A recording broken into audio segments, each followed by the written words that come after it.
In this video, I'll show you how to fold flat the rear seats of your Nissan Versa sedan.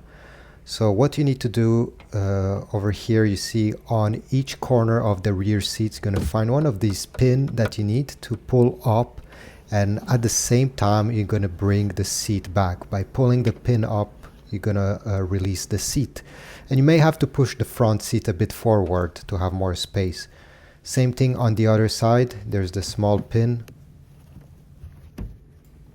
And here you go. Once you pull on it, the seat will be released and it will fold like this, and you can enter much larger items this way.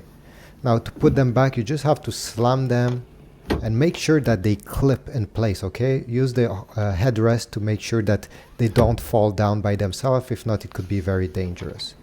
But this is it. Thanks for watching. Leave a like, subscribe, and I'll see you in the next video.